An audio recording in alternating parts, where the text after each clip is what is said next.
let's talk about Victor Osimhen. I had a call with Victor Osimhen yesterday, and thanks to Amajupini for actually setting that one up. And we spoke at length, and he poured his heart out to me. But because I didn't get the permission to probably record it, and he hadn't landed in Nigeria, so we couldn't actually do this. But I actually summarized all that had actually happened with Victor Osimhen. Of course, before then, Galatasaray did a video to actually welcome Victor Osimhen. He's going to be earning about £113,000 a week, if they can actually help us with that particular video there for Victor Osimhen. But if that's not even possible, let's quickly press it further.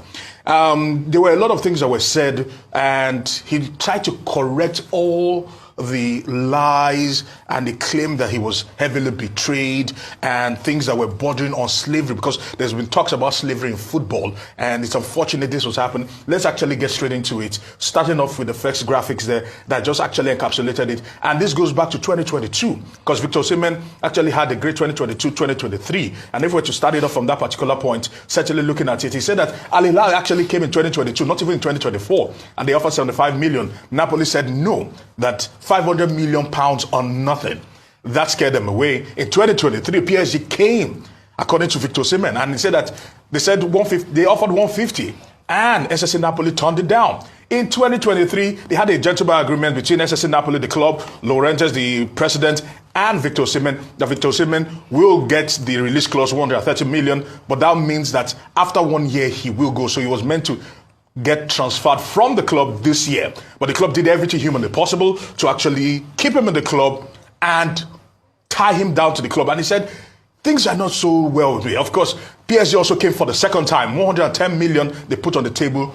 SSC Napoli still insisted and refused to buy the cherry. If we were to press further than that, of course, in that particular conversation, he still went on to talk about the fact that his mental health was heavily impacted after the whole coconut issue, the thing on TikTok and the rest of them. He said there was no going back afterwards. And things were happening within the club ranks that he could not speak about. And of course, when Antonio Conte came in, Antonio Conte pleaded with him that he should stay. And he told the coach, I love you, I would have loved to play with you, but things have deteriorated so bad that I cannot stay at the club. But the club went on to put out the statement that Antonio Conte did not want Victor Osimhen in the club. Of course, Antonio Conte yesterday night released a statement to that particular effect, just trying everything humanly possible to probably suppress Victor Osimhen. Of course, his defiance and refusal to play for Napoli and sign a new contract meant that he was frozen out of the squad. And he also claimed that Chelsea came in, and Chelsea and the owners that are hedge fund mavericks, so to speak, tried to swoop in and act like sharks, like they do in the US, and just the typical hedge fund thinking, and they were trying to capitalize on this. They were already bidding for Victor Osimhen, talking with SSC Napoli, without talking to Victor Osimhen, as far back as the 1st of August, according to Victor Osimhen, if we were to press it further. And they were trying to do so much with Victor Osimhen without even including him. Then Victor Osimhen had the PIF come back again with Al Ahly, this time around, saying that they were going to buy Victor Osimhen for an agreed fee, and they were going to pay him £30 million per annum.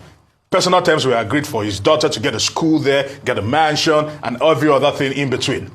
And SSC Napoli on the 29th found a way to scuttle that particular deal by moving the goalpost and insisting they wanted more and more. And they said they wanted 5 million more. Victor Osimhen called the club and said, called Al Ahly and said, no problem. If they want 5 million, I will give them from my 30 million. To just make this move happen. And Napoli said no, they wanted a sell-on clause, they wanted more bonuses, they wanted this, they wanted that, and they ended up scuttling that particular deal. Of course, Al Ahly went on to buy Ivan Toney, and that was unfortunate. Then Chelsea, trying to become predators here, found out that Victor Osimhen might become desperate, and they decided that they were going to do something very, very funny. They offered him about 130 million. 30 minutes after that particular deal with Al Ahly went off, they offered him £130,000 a week gross. And Osimhen said no, that 43% goes to the British government, 20% goes to the NHIS, I beg your pardon, which is compulsory, and you will still take £20,000 of that 130 for image rights.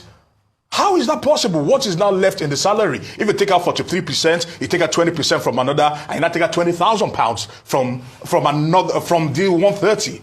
And it was unfortunate. He said he wasn't going to bite. And they were holding off, waiting, and trying to press him through Napoli to ensure that Victor Osimhen gets desperate and takes this particular offer. And Osimhen said, if this is what Napoli wants to reduce me to, I'm going to call their bluff and I ain't going to move. I'm going to be on their wage, stay for 3 months, and let's see how that one goes. And on and on and on. And Chelsea went out, and I think, according to them, they put out a statement there that he wanted 500,000. And according to Mikel Obi, who was helping engineer that particular deal, nothing like that was actually put out there. It's unfortunate all that has happened. All they tried to do was grind a man to a club where he said he wasn't part of anymore, he didn't want to play for anymore, and he didn't even want to have anything to do with them. He didn't want to touch the club with a 10-foot pole, but they insisted and said, you must stay and do as we want, which is unfortunate. You know, ladies, I've listened passionately to Aaron, and the only thing I've heard is that he has more money than we all